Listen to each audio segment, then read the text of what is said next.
Boa noite, irmãos. Com muita alegria que nós estamos juntos de forma virtual para compartilharmos da palavra do Senhor.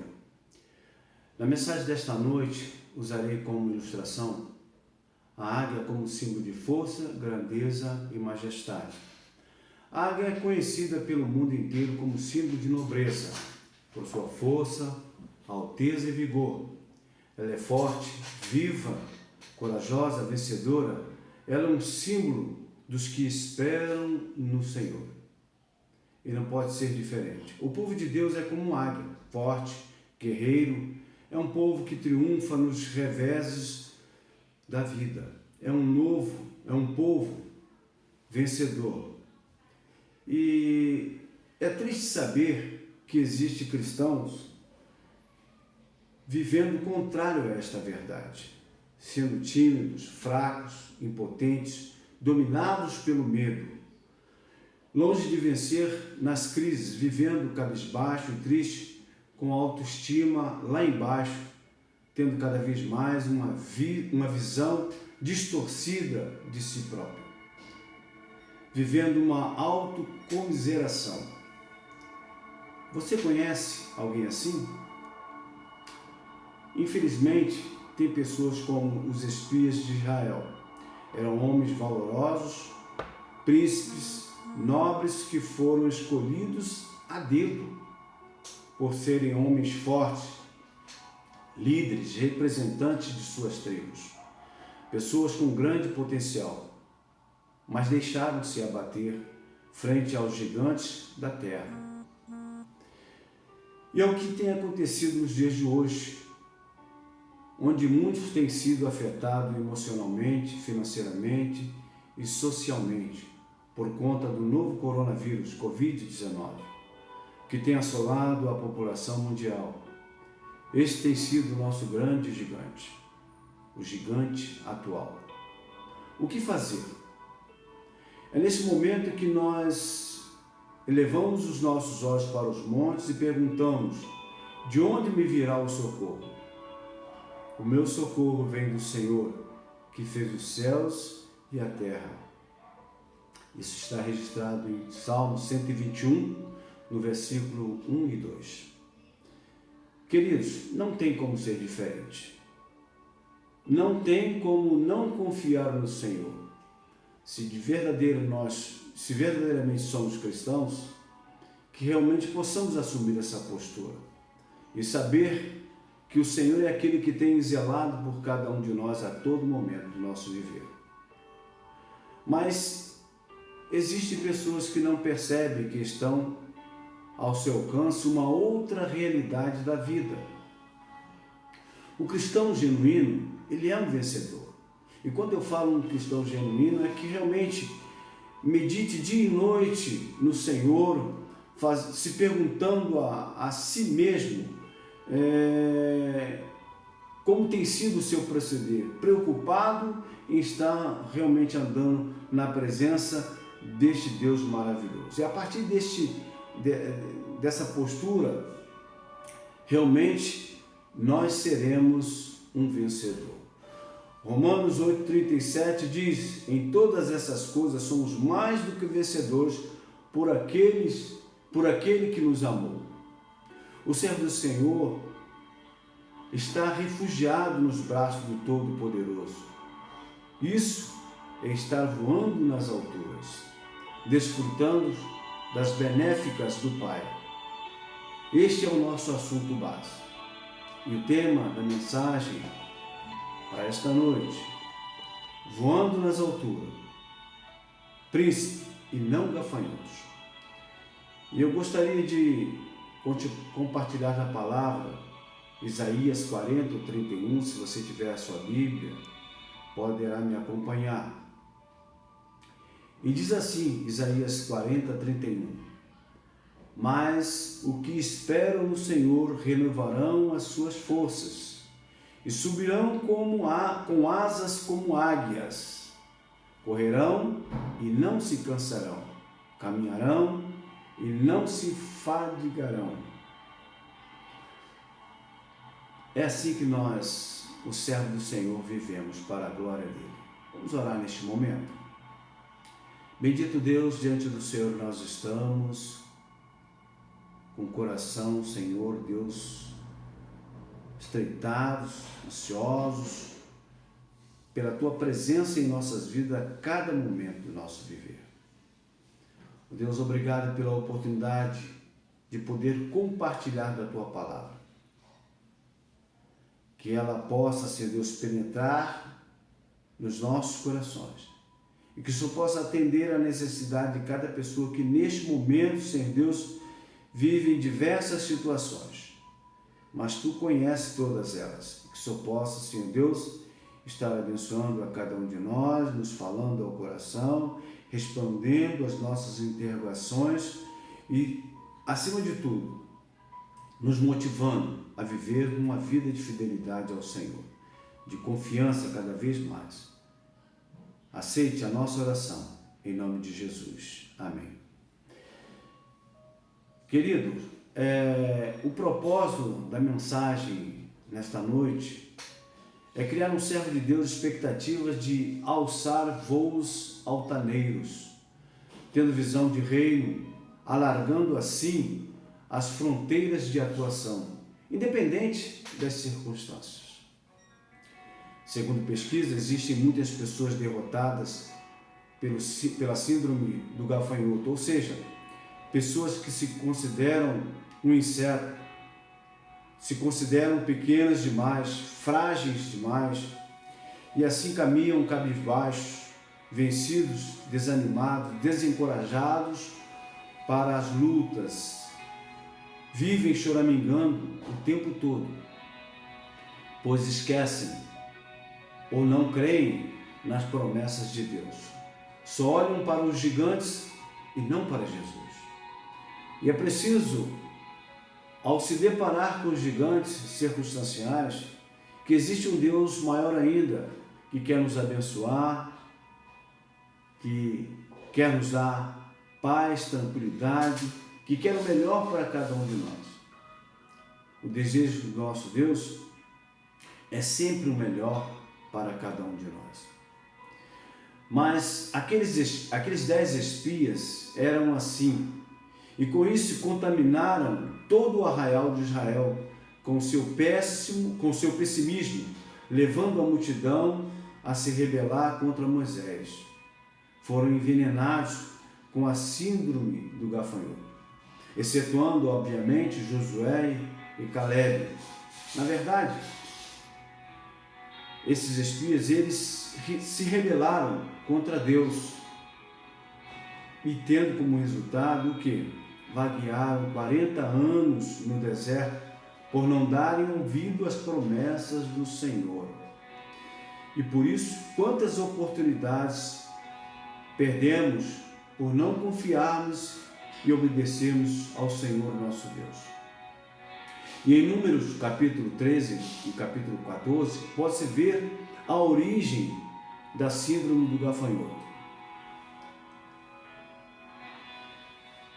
E neste primeiro momento eu quero compartilhar com vocês os sintomas, ou seja, os sinais da síndrome do gafanhoto, o que ela produz.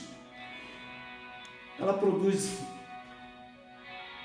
em primeiro lugar, senso de fraqueza. Está registrado lá em Número 13:31, e gostaria que você pudesse manter a sua Bíblia aberta para que você pudesse acompanhar nos textos que eu vou estar compartilhando com os irmãos.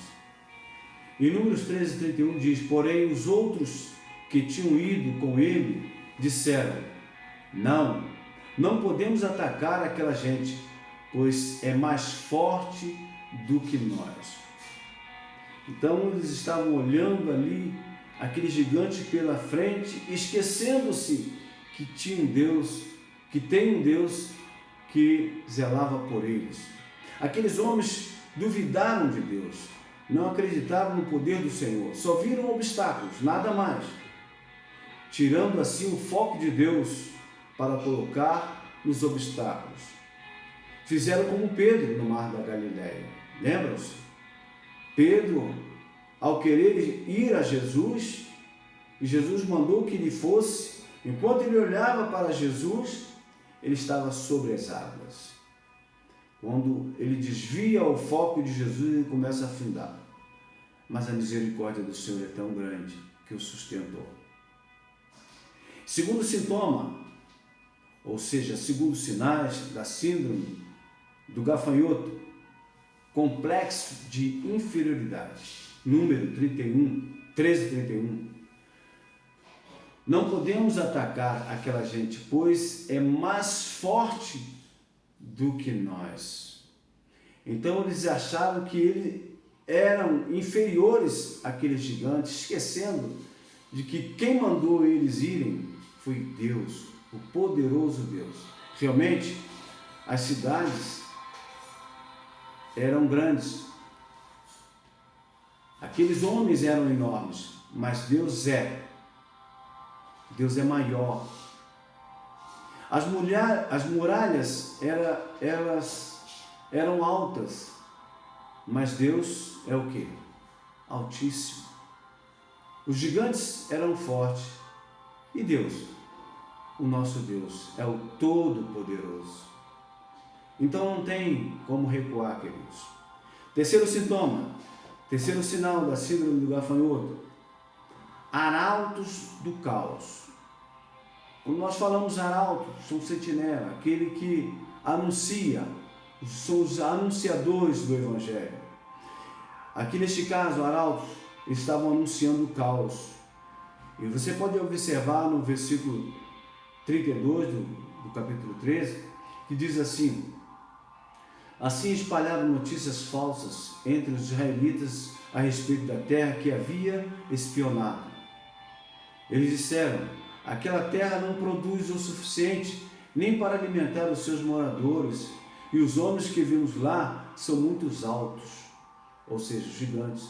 Será que Deus não sabia disso quando Deus disse que ia dar as terras para eles, e quando Moisés manda eles para espiar a terra, contemplarem a terra, ver a maravilha que era a terra que o Senhor iria dá-los? Os espias contaminaram o povo com mentiras e pessimismos. Eles difamaram a Deus, desprezando as suas bênçãos. Levaram o povo a um desânimo total, pois eles estavam esperançosos pela terra. Quarto sintoma da síndrome do gafanhoto: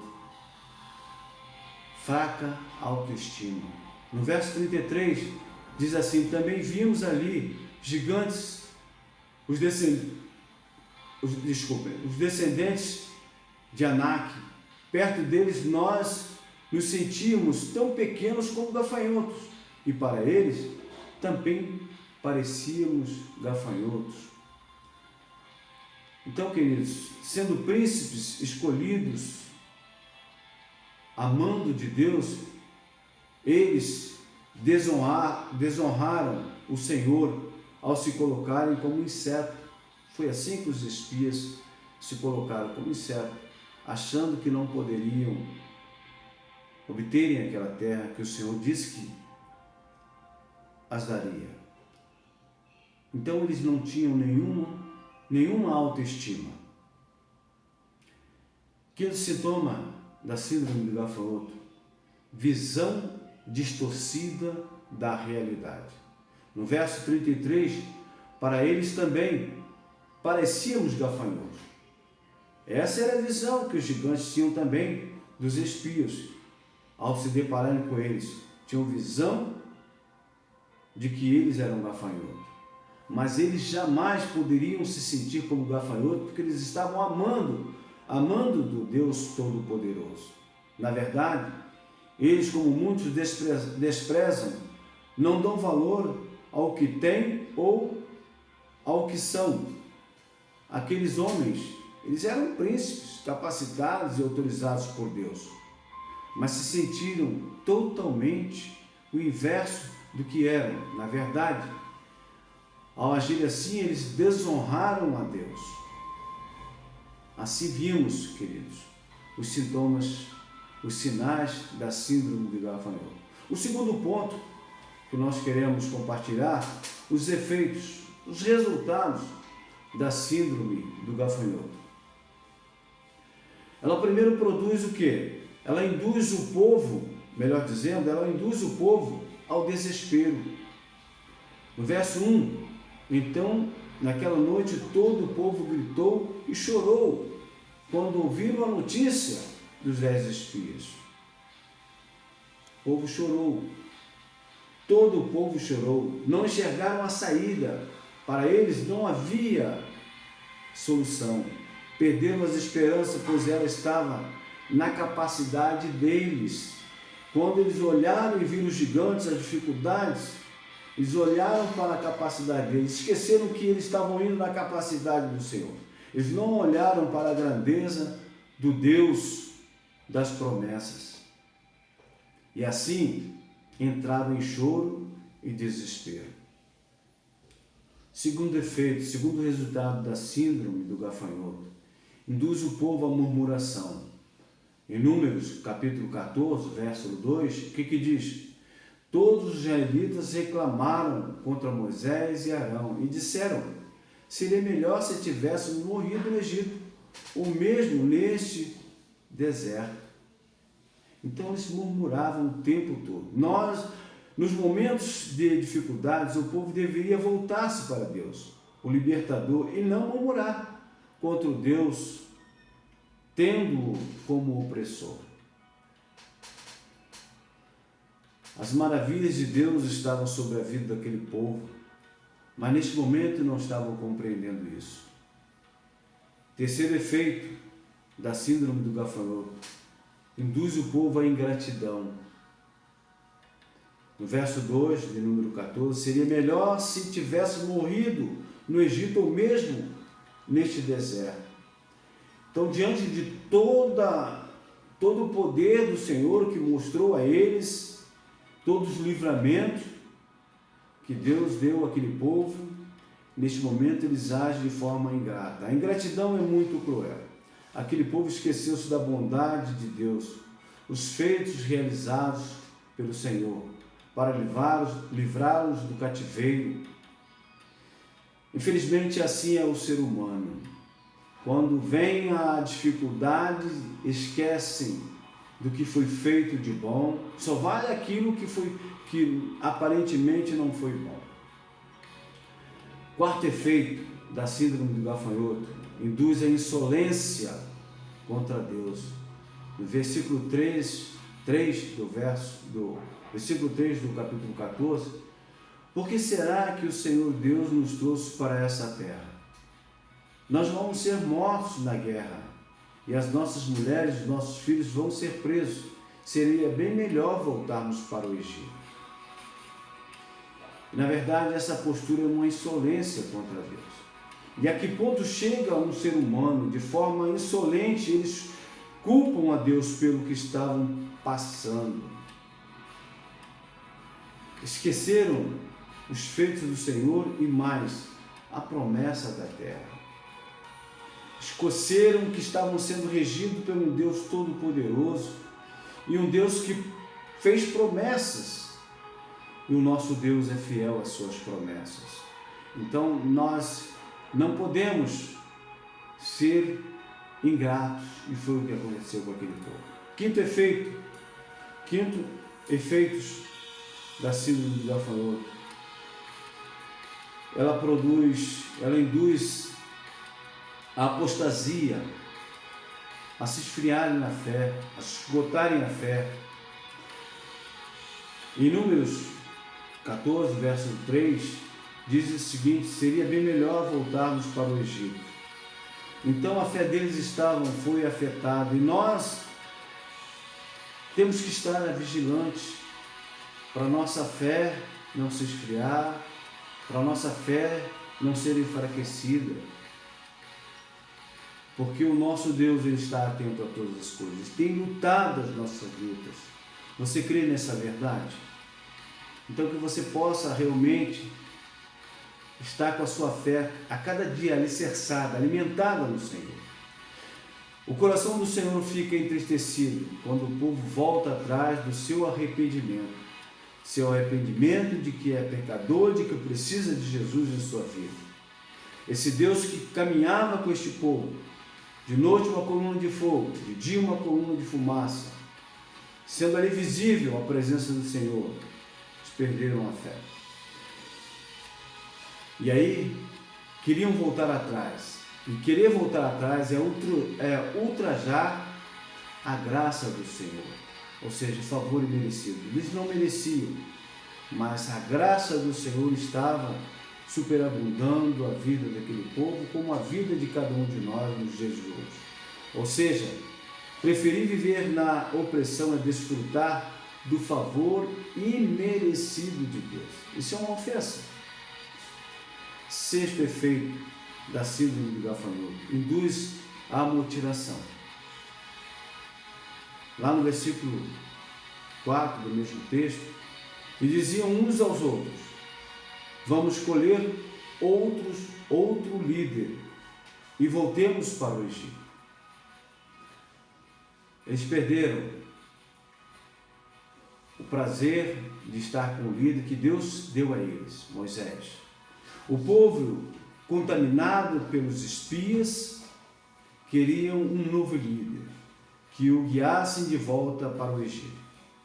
Isso foi o quê? Uma rebelião contra Moisés. Na verdade, contra Deus, né? Porque Moisés estava seguindo as ordens de Deus. Voltar-se contra o ungido do Senhor é um perigo.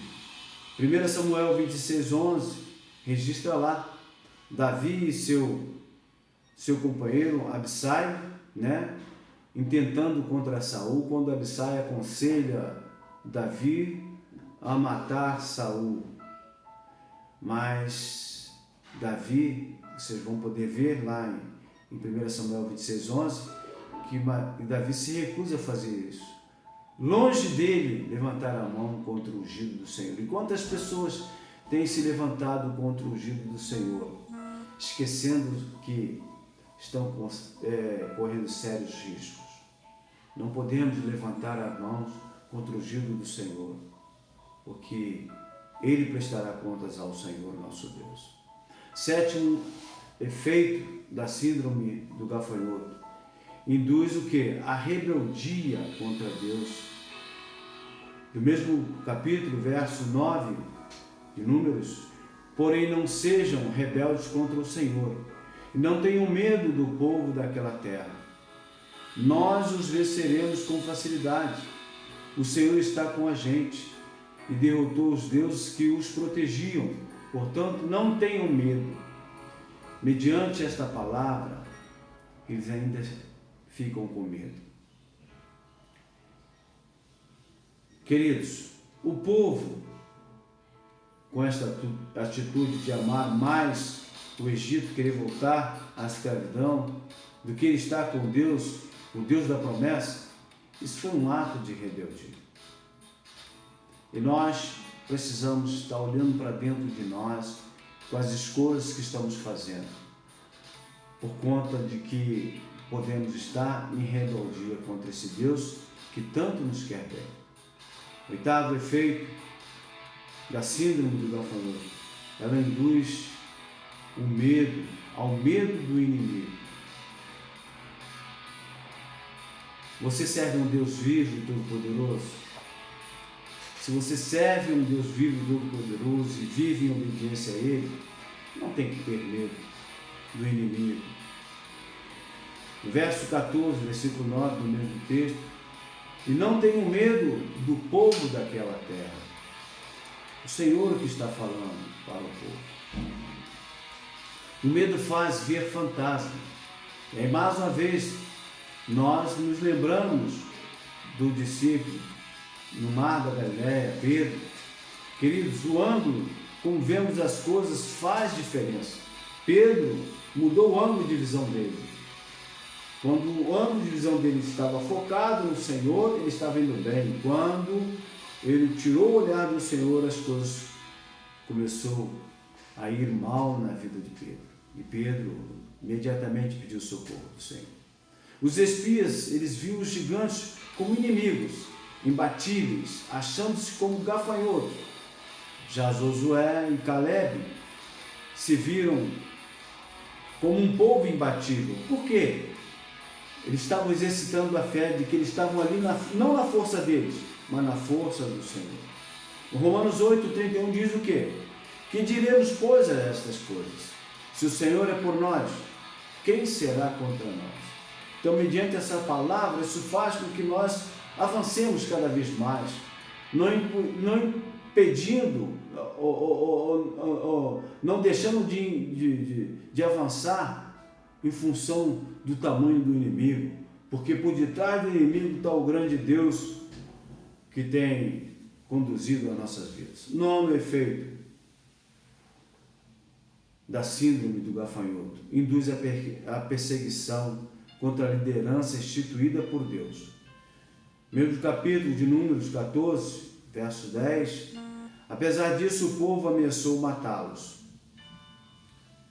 a pedradas, mas de repente todos viram a glória do Senhor aparecer sobre a tenda sagrada. O povo, em vez de obedecer à voz de Deus, preferiram agir de forma rebelde, apedrejando os líderes constituídos por Deus.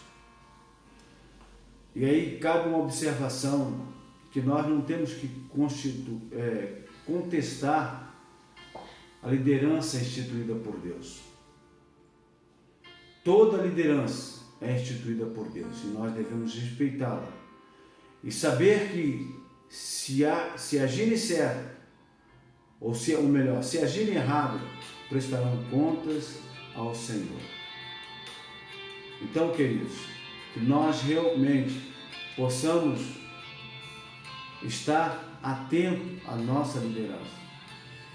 E aqueles que queriam apedrejar a liderança, com esta ação, mostraram o quê? Que não queriam mudar de vida, eles estavam querendo mudar de liderança.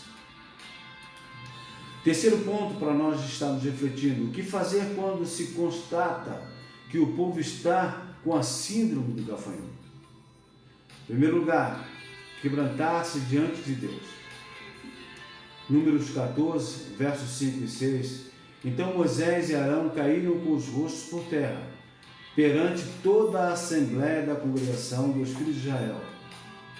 E Josué, filho de Nun, e Caleb, filho de Jefoné, que eram dos que espiaram a terra, rasgaram as suas vestes. Então, o que fazer quando há uma constatação de que o povo está com a síndrome do gafanhoto? Eles rasgaram as suas vestes, se quebrantaram diante de Deus, clamando pela misericórdia do Senhor. Não tem outra atitude que nós devamos tomar. Irmãos, no momento da crise, não adianta discutir, brigar, argumentar, fomentar, jogar uns contra os outros e espalhar boatos falsos. É necessário haver quebrantamento, humildade e boca no pó. Quando a síndrome do gafanhoto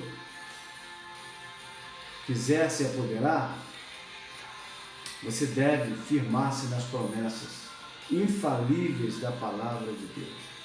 No versículo 14, no versículo 7 do capítulo 14, e falaram a toda a congregação dos filhos de Israel, dizendo: a terra pela qual passamos para espiar é terra muitíssimo boa. Foi esta a visão de Josué e Caleb. Não devemos ser influenciados pelos comentários, pelas críticas e pelas epidemias do desânimo, mas pelo contrário, devemos nos firmar na palavra de Deus e colocar nela toda a nossa confiança, toda a nossa vida. O que fazermos ao sermos atacados com a síndrome do gafanhoto? Terceiro lugar, deve-se conhecer as estratégias de Deus para a vitória. No versículo 8, se o Senhor se agradar de nós, quando Deus se agrada do seu povo, ele se torna imbatível.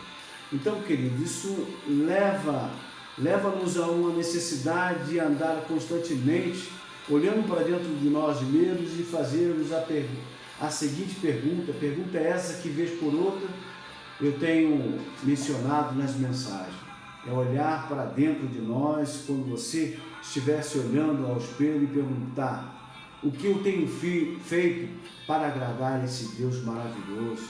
O que fiz de errado para que eu possa me acertar a minha vida? Então, queridos, nós precisamos estar andando de conformidade com a vontade do nosso Deus, a fim de que nós sejamos imbatíveis frente às adversidades da vida. Números 14, verso 9, diz o seguinte: então somente não sejais rebeldes contra o Senhor, e não temais o povo desta terra, porquanto são eles nosso pão. Retirou-se deles a sua defesa. O Senhor está conosco, não os temais. A nossa vitória não vem da nossa força, queridos, mas da presença de Deus conosco. Como é que está sendo a presença de Deus sobre a sua vida? Como tem sido a sua vida? Olhe para a sua vida e responda para você mesmo. Você tem procurado andar na presença desse Deus maravilhoso? Números 14, versos 9. Então somente não sejais rebeldes contra o Senhor. Enquanto houver em nosso meio erva daninha da rebeldia, não haverá vitória no arraial do povo de Deus. Então nós temos que estar intercedendo uns pelos outros, para que todos possam ir bem, porque se um estiver mal, logo todo o corpo estará contaminado. Quarto ponto e último ponto para nós refletirmos nesta noite: como Deus trata a questão da síndrome do gafanhoto no meio do seu povo. Primeiro, Deus traz livramento aos que creem em sua palavra. No versículo 10, mas toda a congregação disse que fossem apedrejados. Neste momento, a glória do Senhor apareceu na tenda da revelação a todos os filhos de Israel. Deus mostra cansaço com incredulidade do povo diante de tantos sinais do seu favor e sua bondade.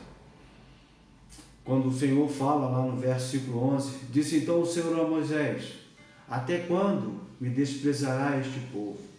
E até quando não crerás em mim, apesar de todos os sinais que tenho feito no meio dele?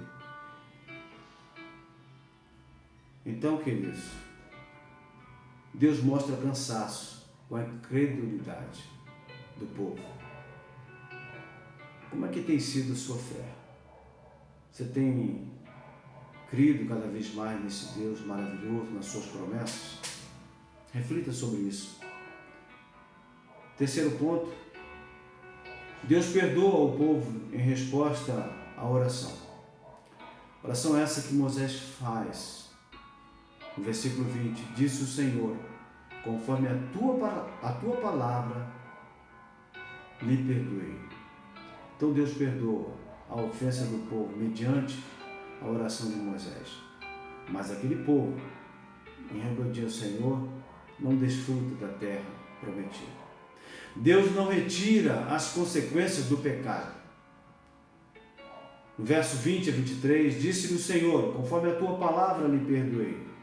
Tão certo, porém, como eu vivo, e como a glória do Senhor encherá toda a terra, nenhum de todos os homens que viram a minha glória e os sinais que fiz no Egito e no deserto, e todavia me tentaram estas 10 vezes, não obedecendo a minha voz, nenhum deles verá a terra que com juramento prometi a seus pais. Nenhum daqueles que me desprezam haverá. Então aqueles homens não viram a terra que Deus prometeu a eles. Queridos, aquele povo viu a glória, os efeitos do Senhor, e os feitos, melhor dizendo, do Senhor. Mas mesmo assim, mesmo vendo o poder de Deus, colocaram Deus à prova. E eu vejo isso como uma tentação. Tentando ao Senhor. No versículo 22, nenhum de todos os homens que viram a minha glória e os sinais que fiz no Egito e no deserto, e todavia me tentaram estas 10 vezes, não obedecendo a minha voz. E quando eu leio isso, me traz tristeza ao coração. Imagino esse Deus maravilhoso, como a postura daquele povo entristeceu o coração de Deus, e certas posturas que nós tomamos nos dias de hoje entristecem o coração de Deus. E o povo que reclamava murmurações, e assim nos dias de hoje também, quantas vezes reclamamos e murmuramos, e isso tudo, naquela época desagradou ao Senhor, hoje desagrada ao Senhor nosso Deus. E eu quero concluir a mensagem nesta noite, queridos. Aquele povo, por conta da desobediência, vagaram 40 anos no deserto. Eles poderiam ter amenizado esse tempo se obedecessem fielmente ao Senhor. Mas eu quero dizer que Deus tem preparado para o seu povo a terra prometida. É a terra prometida que Deus tem preparado para o seu povo. Pois o deserto é para os desobedientes. Então, queridos, que eu e você possamos ser obedientes ao Senhor, para que nós possamos obter as promessas, a terra que o Senhor tem prometido para cada um de nós, as regiões celestiais, a estar na eternidade com o Senhor. E ainda, nós somos príncipes e não gafanhotos. Somos águias, somos filhos do Rei dos Reis. Ele é fiel à sua palavra. Para nós, está preparado às alturas, vivendo o quê? Nos braços do Pai. Olha só que maravilha. Que tenhamos visão do reino, alargando assim nossas fronteiras de atuação para a glória de Deus Pai. E saiba que neste tempo de pandemia, onde estamos tolhidos da liberdade de ir e vir por conta do isolamento, pois é necessário neste momento, possamos ter a certeza de que nada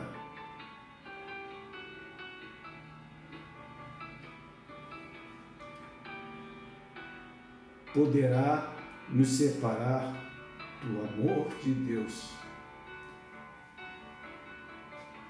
que está em Cristo Jesus. Alegre-se e viva uma vida de excelência, tal como uma águia, forte, corajosa, na sua beleza e na sua postura. Que assim vivamos para a glória do nosso Deus. Deus abençoe a todos. Me incomode. Amém.